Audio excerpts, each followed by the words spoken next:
El expediente sin mirada. Me llamo Iván Arce, y si estoy contando esto es porque ya pasaron años, y aún así, cuando cierro los ojos, sigo viendo lo que no debería ver. Trabajo, o trabajaba, según como lo mires, como auxiliar en Semefo. No era médico forense ni criminólogo, yo era de los que aguantaban el turno, mover camillas, lavar instrumental, preparar salas, llenar bitácoras, sellar bolsas, vigilar que nada faltara. Lo que nadie te dice es que en Semefo también aprendes a escuchar el silencio y a notar cuando ese silencio se rompe.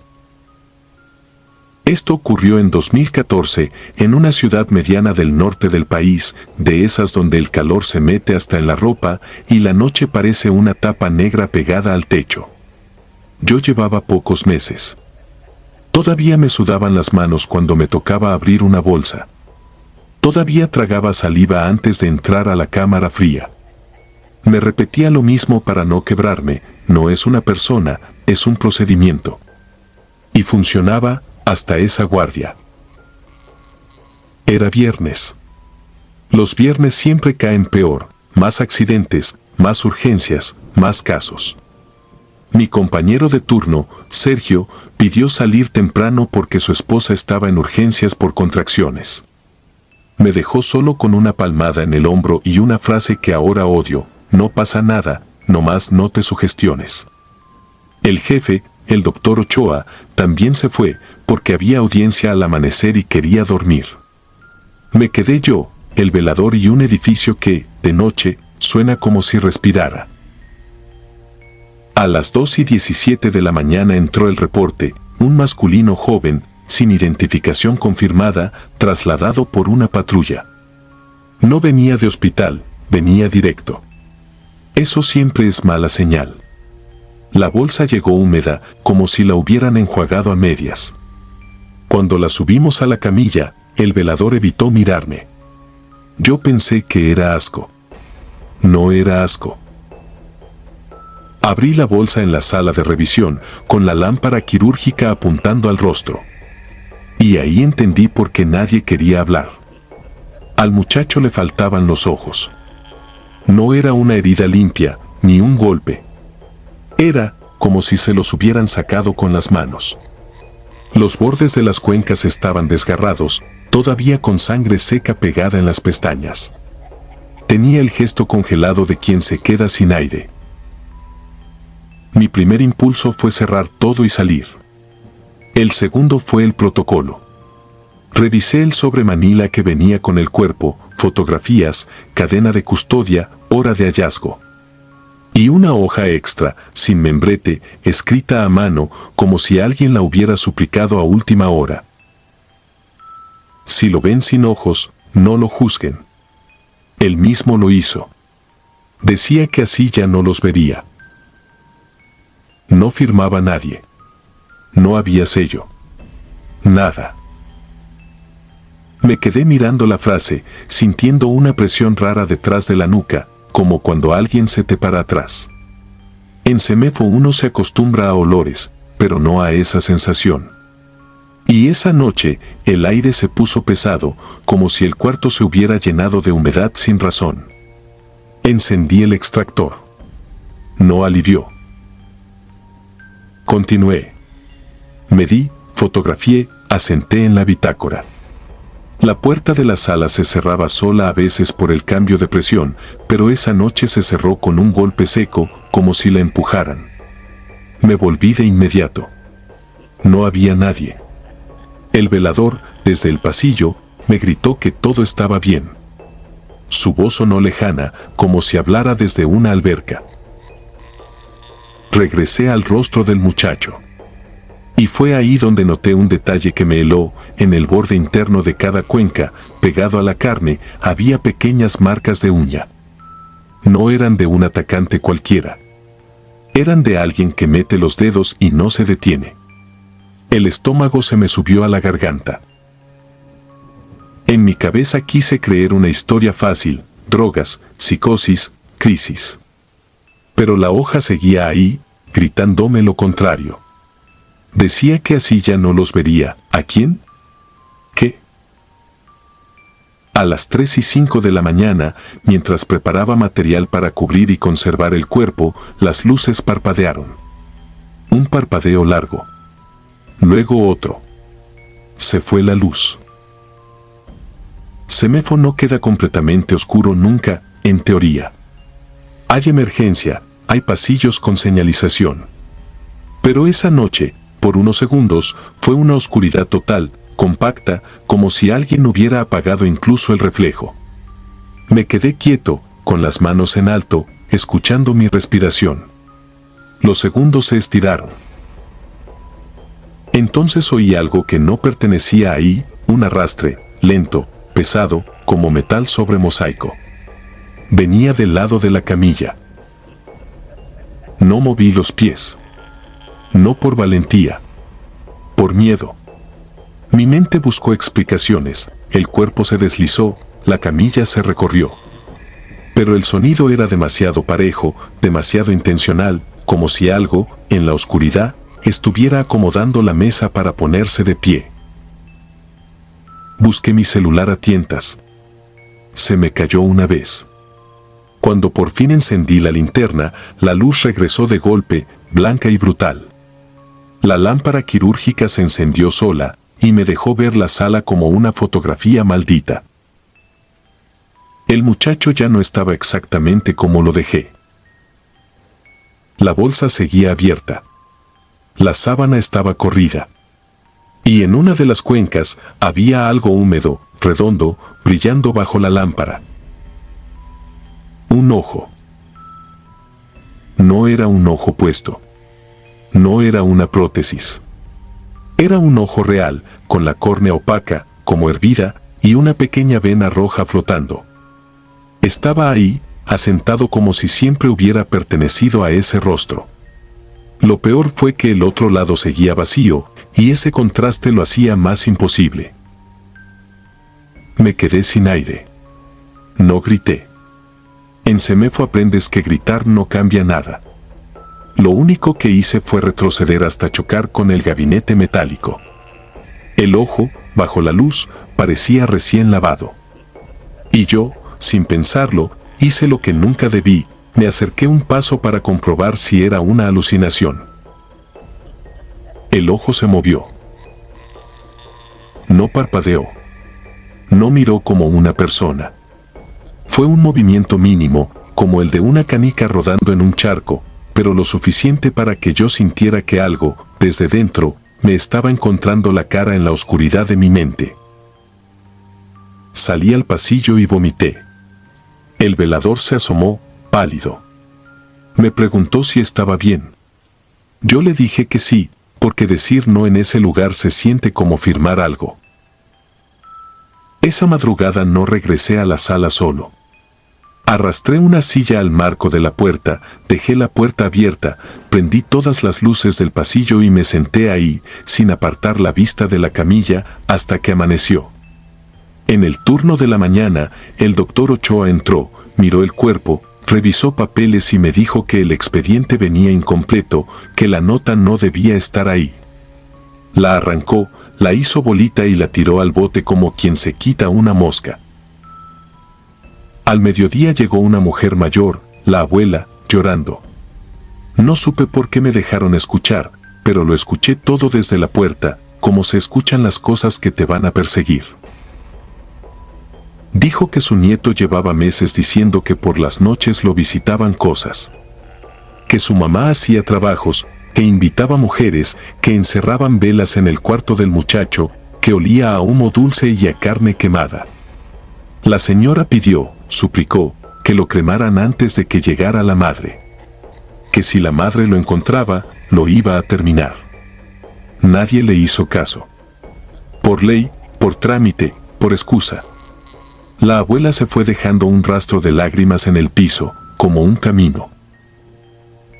Esa misma tarde, cuando fui a la sala a limpiar, me acerqué al cuerpo una última vez. Necesitaba verificarlo, convencerme de que mi cabeza me traicionó. La cuenca estaba otra vez vacía. El ojo no estaba. Revisé el piso, la sábana, la bolsa. No había nada. Ni rastro. Ni mancha. Solo encontré algo que me apagó la sangre en el interior de la bolsa, donde debía haber únicamente plástico y humedad. Estaba marcado con sangre seca un semicírculo, como si alguien hubiera apoyado una frente ahí, desde adentro, intentando salir. Y debajo, apenas visible, una línea escrita con el dedo, temblorosa. Ya no los veo. Pero me siguen viendo. Nunca volví a dormir igual.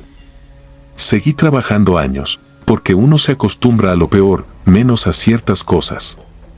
Hay casos que se te pegan como el olor del formol en la piel. Y cada vez que en la noche se va la luz por un segundo, aunque esté en mi casa y no en Semefo, siento la misma presión en la nuca. Como si alguien estuviera detrás de mí, esperando a que yo abra los ojos.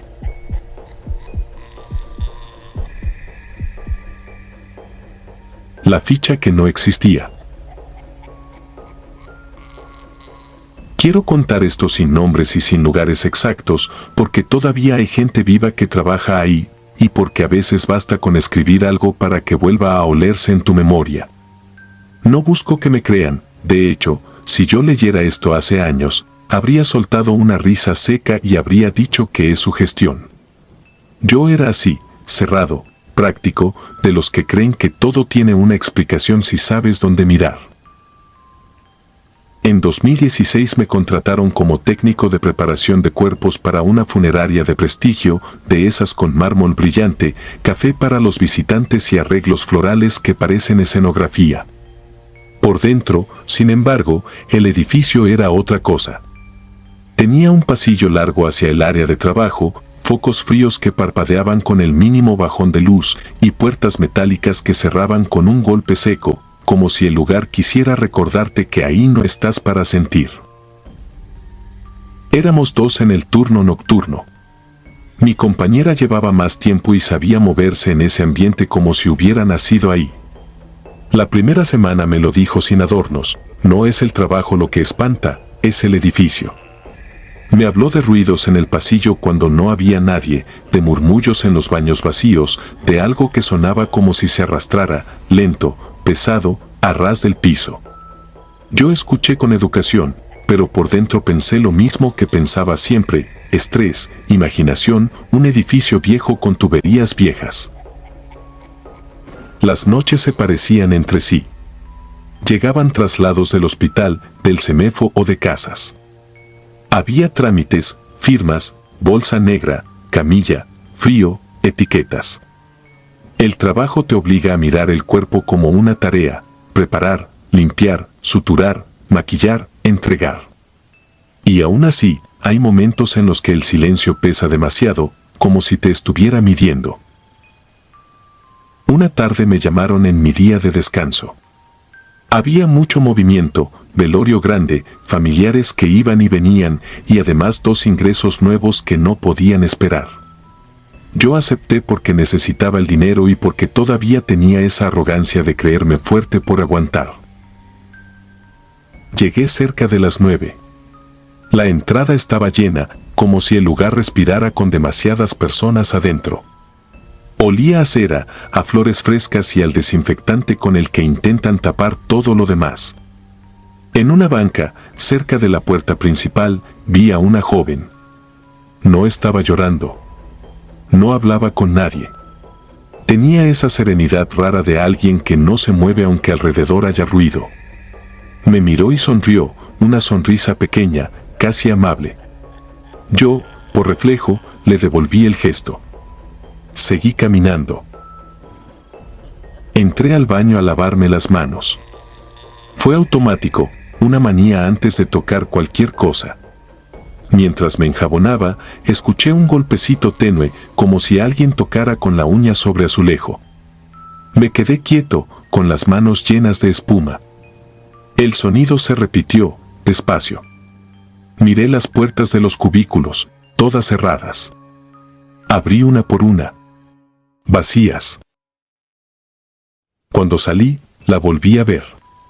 La misma joven, ahora de pie, recargada en una pared del vestíbulo, observándome como si me estuviera esperando. Sonrió otra vez. Me sorprendió lo rápido que mi cabeza intentó explicarlo. Será familiar, se movió, nada más. Le sonreí por cortesía y me fui al pasillo interno, al área donde ya no entra nadie que no trabaje. El cuarto de preparación estaba más frío de lo normal. Ahí el olor cambia, ya no es flores ni café, sino químicos, látex, metal húmedo. Mi compañera estaba sentada junto a una camilla, maquillando un rostro cubierto hasta la nariz. Me saludó sin levantar mucho la vista y soltó una broma sobre mi día de descanso arruinado. Yo respondí con otra. Empecé a ponerme guantes, a organizar material, a decirle que después de salir pensaba comer algo y dormir como piedra. Entonces ella levantó la tela para retocar la frente. Lo que vi me apagó el pecho. Era la cara de la joven. La misma piel, la misma forma de la boca, la misma expresión, y lo peor, esa ligera sonrisa que yo había visto 2 veces afuera, solo que aquí no era amable, era fija, rígida, como si alguien la hubiera dejado ahí a propósito. Me quedé inmóvil. En este trabajo uno ve de todo, y aún así el cuerpo no está hecho para reconocer a una persona muerta que hace minutos te sonrió viva. Sentí un cosquilleo en la nuca, como si alguien me respirara cerca. Mi compañera siguió hablando, creyendo que yo estaba fastidiado. Me preguntó por qué me había quedado tan callado. Yo le conté, sin adornos, lo de la banca, lo del baño, lo de verla en el vestíbulo. Esperaba que se riera, que me dijera que estaba cansado, que el velorio estaba lleno de gente. No se rió. Se quedó mirándome con una seriedad que no le conocía, y me dijo que no era la primera vez que pasaba algo así. Me contó lo del señor mayor que preparó una noche sola, cuando no había velorio. Que escuchó una voz afuera del cuarto, temblorosa, preguntando dónde estoy, una y otra vez, como si no encontrara la puerta. Que salió y no vio a nadie. Que volvió y el cuerpo tenía los ojos abiertos, mirando al techo, como si hubiera despertado en un sitio equivocado. Me dijo que le habló con respeto, como si todavía pudiera entender, explicándole que ya no estaba aquí, que ya no era su lugar, que se fuera a descansar. Mientras ella me decía eso, yo no podía quitar la vista del rostro de la joven. Pensé en los papeles, en las etiquetas, en los registros del CEMEFO. Todo tiene un número, todo tiene una hora, todo tiene una firma. Todo debe cuadrar. Fue entonces cuando el cuerpo hizo un espasmo. Eso pasa. No es raro. Los músculos pueden reaccionar. El aire puede moverse donde no debería. Yo lo sabía. Aún así, justo en ese instante, se escuchó algo más, un golpe suave, como un nudillo contra metal, del lado de afuera del cuarto. Mi compañera y yo nos quedamos callados. El golpe se repitió. 3 veces. Lento. Preciso. Nos miramos, y sin decir nada, ella señaló la puerta con la barbilla. Yo caminé despacio y la abrí. El pasillo estaba vacío. Ni un alma. Solo los focos fríos y el sonido del aire acondicionado. Pero en el piso, pegada a la puerta, había una ficha de ingreso, de esas que acompañan a los cuerpos cuando vienen del CEMEFO. La levanté. La leí. Sentí que la garganta se me secaba. El nombre no lo diré, pero la foto era de la joven.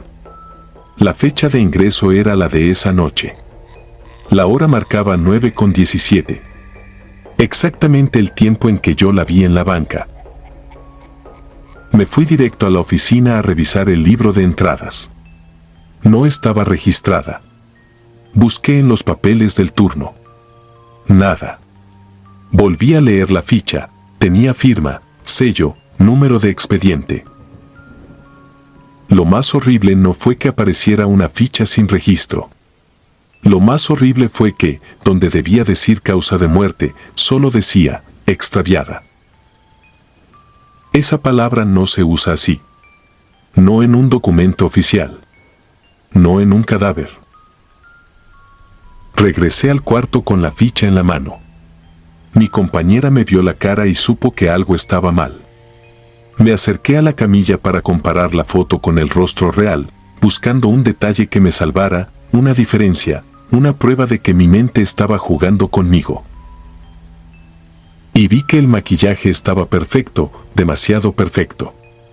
Como si alguien hubiera terminado el trabajo sin manos, sin brochas, sin pasar por nosotros. Mi compañera murmuró que era mejor terminar rápido. Yo asentí, aunque en realidad lo único que quería era salir corriendo. Cuando me acerqué para cubrirle el rostro, la joven abrió apenas la boca. No fue un espasmo. Fue un movimiento lento, suave, como si quisiera hablar. No dijo una palabra. Solo exhaló. Y el aire que salió olía a baño vacío, a pasillo frío, a algo húmedo que se arrastra. Esa noche renuncié sin dar explicaciones. Me fui a mi casa con la idea de que, al cerrar la puerta, todo quedaría atrás. Me bañé 2 veces. Lavé la ropa. Intenté dormir. A las 3 de la madrugada, mi celular vibró con un mensaje de un número desconocido. No era spam. No era una broma. Era una foto. La ficha de ingreso, tomada desde arriba, sobre una mesa metálica, y mi mano al lado, como si alguien me hubiera fotografiado sin que yo lo supiera. Debajo, una sola línea. ¿Dónde estoy? No respondí. Bloqueé el número. Cambié de teléfono. Cambié de trabajo. No volví a pasar frente a esa funeraria. Pero hay noches en que, al lavarme las manos, escucho el golpecito en el azulejo. Y en el espejo, por un segundo, juro ver una sonrisa detrás de mí, paciente, como si siguiera esperándome para que le diga lo único que nadie en ese lugar se atreve a decir, que no todos los que llegan al CEMEFO entienden que ya no se van a ir. Suscribirte y darle like ayuda mucho a este canal. Si ya has escuchado mi contenido antes, te ha gustado y estás disfrutando lo que escuchas en este sector, te agradeceré que presiones el botón de suscribirse. Sin más interrupciones, continuamos. La puerta 3. Entré al CEMEFO por necesidad y por terquedad. Era 2016, yo estaba haciendo el servicio en un hospital público de Jalapa y me ofrecieron apoyar en el área de medicina legal por las noches. Nadie lo decía con claridad, pero todos entendíamos lo mismo, faltaban manos para cargar, limpiar, rotular, llenar bitácoras y aguantar el olor sin vomitar. La primera noche me dieron un mandil plástico, guantes de nitrilo y una libreta con hojas amarillentas donde se anotaba todo: hora, número de ingreso, procedencia, quién entregaba, quién recibía. Me advirtieron que aquí lo importante era la cadena de custodia y que no tocara nada sin registrar. Lo dijeron como si el terror se pudiera controlar con sellos y firmas. El pasillo hacia los cuartos fríos era el peor tramo del lugar. Las lámparas del techo parpadeaban, y no por lo siniestro, sino por lo obvio, mantenimiento inexistente. A mitad del corredor había un extractor viejo que zumbaba como insecto atrapado.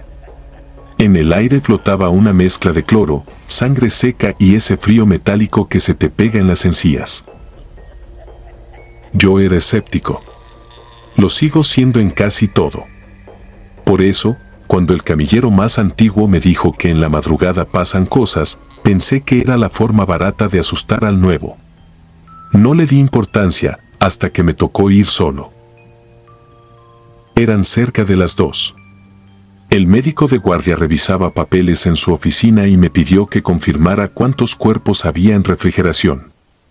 Era rutina, contar planchas ocupadas, corroborar etiquetas, anotar temperaturas. Caminé con la libreta pegada al pecho, sintiendo el piso más frío con cada paso. En la cámara, las planchas de acero estaban alineadas como gavetas. Había cuerpos cubiertos con mantas quirúrgicas y otros dentro de bolsas negras selladas con cinchos. El motor del sistema de refrigeración hacía un ruido constante, como si el lugar respirara por un tubo. Empecé a contar. 1, 2, 3, cuando en el rabillo del ojo noté un movimiento. Fue mínimo, como cuando la gente jura que algo se movió y luego resulta ser la sombra de su propia mano. Pero esta vez no era mi sombra. La manta de la plancha del fondo, la más cercana a la puerta marcada como 3, tenía un bulto donde debería estar el cuello. Yo vi, con claridad, cómo ese bulto se acomodaba hacia mí. No un temblor, no un deslizamiento por gravedad. Un giro. Me quedé quieto, esperando que mi mente corrigiera el error. No lo hizo. El corazón empezó a pegar golpes torpes, como si quisiera salirse por la garganta. Caminé despacio hasta esa plancha y levanté la manta con 2 dedos, con asco y con miedo mezclados. El rostro era de un hombre, unos 40, piel pálida con ese tono ceroso que deja el frío. Tenía la boca apenas abierta y los ojos cerrados. Lo espantoso no fue verlo muerto, lo espantoso fue confirmar que su cabeza estaba girada hacia donde yo estaba parado. Volví a cubrirlo, como si taparlo pudiera corregirlo. Me dije que era el rigor mortis, que tal vez lo habían acomodado mal, que a veces el cuello queda en una postura rara. Me repetí explicaciones, una tras otra, como quien reza sin creer. Regresé a la libreta. Cuando iba por el número 6, escuché un lamento. No un ruido de tubería, no un golpe de metal. Un lamento humano, grave, ronco, como si alguien llorara desde el fondo de una garganta llena de agua. Venía de la misma cámara. Venía de atrás de mí. No tuve valor de voltear. Salí de golpe, casi resbalando. Cerré la puerta y corrí por el pasillo. El extractor zambaba igual, las lámparas parpadeaban igual, pero el aire afuera parecía menos pesado. Llegué a la oficina del médico y me quedé ahí, sin poder hablar. Quise inventar una excusa, decir que me mareé por el cloro o por el frío. El doctor levantó la vista, me miró de arriba abajo y solo señaló una silla. No preguntó nada. Eso fue lo que más me inquietó, su cara era la de alguien que ya había visto esa palidez antes. Esa noche no volví a la cámara. Pasé el resto del turno lavando charolas, acomodando material, evitando mirar hacia el pasillo. Yo pensé que lo peor ya había pasado. Me equivocaba. Un mes después, ya con el miedo guardado en una esquina de la mente, llegó el cuerpo de una anciana. La trajeron de una colonia donde, según dijeron, vivía sola. Se dieron cuenta por el olor, comentó el agente que firmó la entrega. La bolsa venía abultada, no solo por el cuerpo, traía mantas de la casa, ropa, cosas que a veces se quedan pegadas cuando sacan a alguien de un cuarto cerrado por días. Esa noche me tocó apoyar en el procedimiento. Me enfoqué en lo técnico, en lo mecánico, porque eso te salva, registrar, fotografiar, rotular. El cuerpo estaba en descomposición avanzada y aún así yo noté un detalle raro. La anciana traía una pulsera de cuentas rojas con un dije de San Benito, vieja pero limpia, como si alguien se la hubiera puesto recientemente. Cuando terminamos, la ingresamos al cuarto frío. Yo mismo empujé la plancha, cerré la puerta y vi cómo el candado encajaba. Lo comprobé 2 veces. Me repetí que nada se abría solo. Cerca de las 3, mientras me servía un café aguado, el ambiente cambió. No fue una presencia, no fue un escalofrío romántico. Fue algo físico, una sensación de presión en los oídos, como cuando baja un elevador, y un olor dulzón que no venía del cloro ni del formol. El camillero, que siempre hablaba de fútbol para matar el turno, se quedó callado. Entonces escuchamos el rechinido. El sonido de una puerta de refrigeración abriéndose es inconfundible. Es metal contra metal, goma despegándose, aire frío escapando como un suspiro. Nos miramos sin decir nada y caminamos hacia el pasillo. Mientras avanzábamos, el zumbido del extractor parecía más fuerte, como si quisiera tapar algo. La cámara estaba cerrada, pero la puerta marcada 3 estaba entreabierta. Yo sentí el estómago volverse agua. Me acerqué y vi el candado colgando, abierto, como si alguien lo hubiera soltado con calma. Con calma. Empujé la puerta. Una bocanada de aire helado me pegó en la cara y me hizo lagrimear. Las planchas estaban como las dejamos, excepto una, la de la anciana estaba afuera, corrida unos centímetros, como si alguien hubiera jalado desde dentro. Lo que me congeló de verdad no fue eso. Fue ver que la pulsera de cuentas rojas ya no estaba en su muñeca. La busqué con la vista, pensando que se habría caído al meterla en la bolsa. Miré el piso, las guías metálicas, la bolsa misma. Nada. Me incliné, revisé debajo de la plancha y sentí algo duro rozarme el guante. Era la pulsera. Estaba acomodada, no tirada, en el riel, justo donde uno coloca la mano para jalar la gaveta. La levanté y, al tocarla, noté que estaba tibia. Tibia en un cuarto que parecía morderte los huesos. No dije nada. Regresé la plancha con un empujón torpe, cerré la puerta, puse el candado y lo apreté hasta que sonó. Me guardé la pulsera en el bolsillo del mandil como quien esconde una prueba. Esa madrugada, al volver a la oficina, abrí la bitácora para anotar el incidente. Quería escribir algo, lo que fuera, porque si no lo registraba, era como aceptar que lo imaginé. Y ahí vi la hoja anterior, la del conteo de cuerpos de semanas atrás. Mi letra estaba, sí. Los números estaban, sí. Pero al final, en la columna de observaciones, había una frase que yo no recordaba haber escrito. Revisar puerta 3. Ya te tocó. Lo peor es que estaba firmado con mis iniciales. Desde entonces, cada vez que entro a un cuarto frío, reviso el candado 3 veces. No por superstición.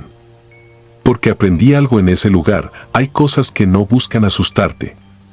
Solo buscan que entiendas que, en algún momento, también vas a estar del otro lado de la plancha, y que alguien va a contar tu cuerpo como si fuera un número más.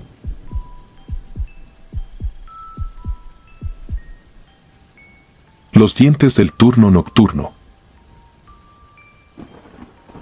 Nunca pensé que el peor miedo de mi vida iba a tener uniforme de conserje y un trapeador en la mano.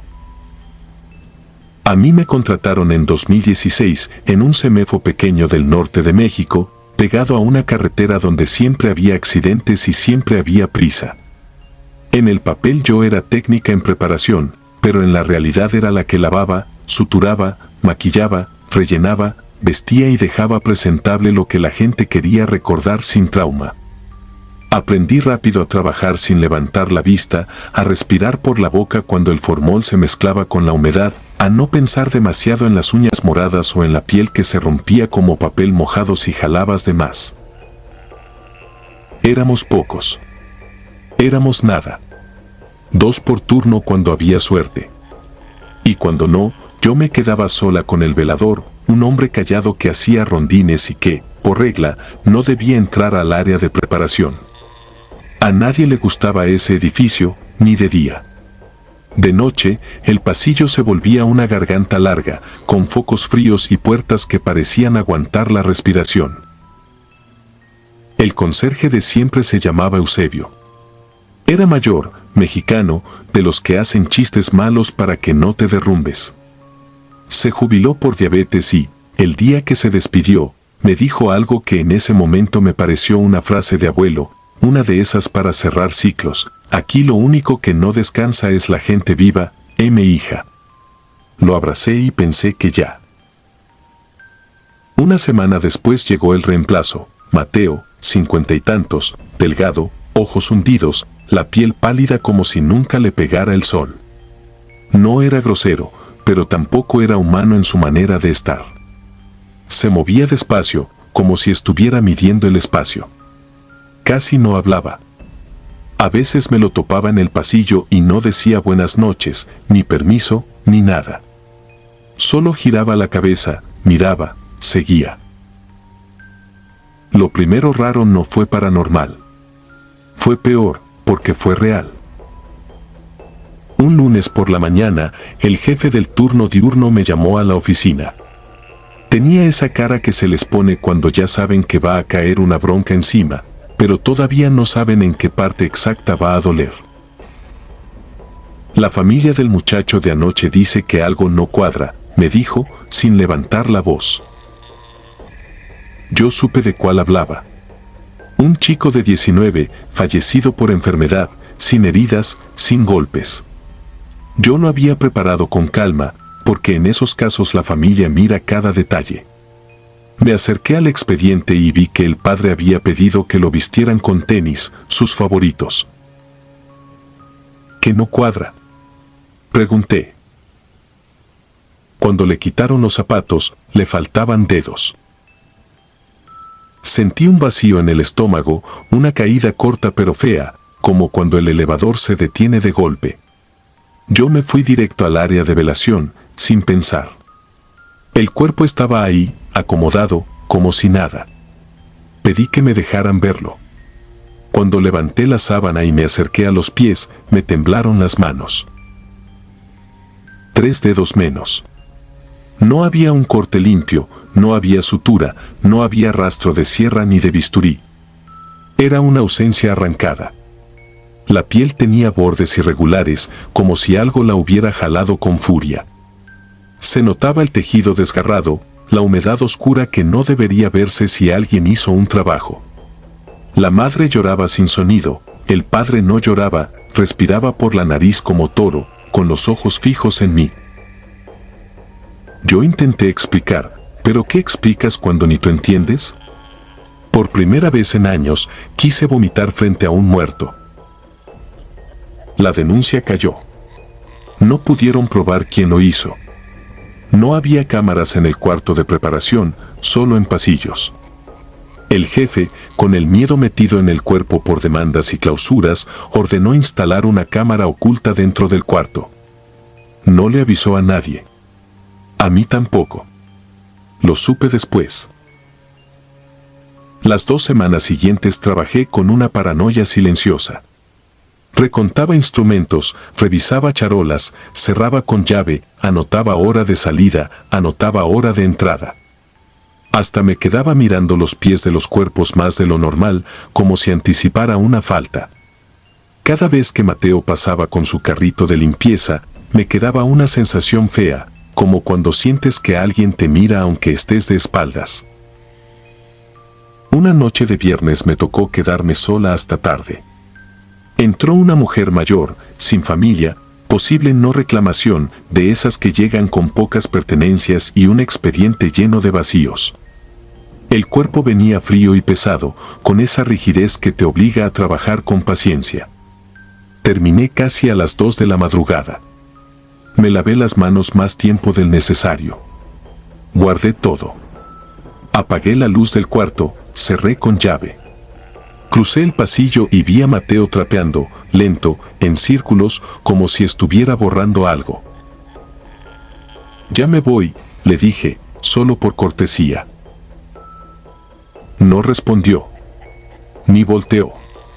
Solo siguió con el trapeador, haciendo un sonido húmedo, repetido, que se me quedó pegado en la cabeza cuando salí al estacionamiento. Al día siguiente, al llegar, vi patrullas afuera. El aire olía raro, como a desinfectante fuerte mezclado con algo dulce, algo que en un CEMEFO siempre anuncia problemas. Entré con el corazón golpeándome en las costillas. Había policías en el pasillo. Había el jefe con la cara deshecha. Y ahí, en medio, estaba Mateo. Esposado. Con el uniforme manchado y la mirada perdida, pero con una calma que me dio escalofríos. Lo subieron a la patrulla sin que dijera una sola palabra. Yo le pregunté al jefe qué pasó. Él no me contestó en el pasillo. Me hizo una seña y me metió a su oficina. Cerró la puerta con seguro. Abrió un cajón y sacó una memoria, como si le pesara. Me dijo, casi susurrando: no te enojes conmigo por no haberte dicho. Puse una cámara. Después de lo del muchacho, tenía que saber. Puso el video. Aparecía el cuarto de preparación. La imagen era en blanco y negro, fija, con ese grano típico de cámara barata. Primero, nada. Después, la puerta se abrió sin prisa. Mateo entró. Lo reconocí por el modo de caminar, por lo delgado. Se acercó a la camilla donde estaba la anciana. La miró unos segundos, como si estuviera escuchando algo. Luego se inclinó hacia los pies. Y entonces el mundo se me apretó. No sacó herramienta. No sacó navaja. Abrió la boca. No fue un mordisco. Fue una desesperación. Se le vio aferrarse con las manos al pie, como para sostenerlo, y luego, la cabeza se movió con tirones cortos, animales. La cámara no tenía audio, pero yo escuché el sonido en mi mente, lo inventó mi cuerpo de puro horror. Se le notó la mandíbula trabajando, su cuello tensándose, como si estuviera arrancando carne seca. Después echó algo a la boca, masticó rápido, tragó, y volvió a hacerlo, una y otra vez, con una urgencia que no parecía hambre, parecía necesidad. Al final levantó la cara. Tenía la boca manchada. Se quedó mirando a la cámara. No directo, pero casi. Como si supiera. Como si siempre lo hubiera sabido. Yo apagué la vista, pero el video siguió unos segundos más.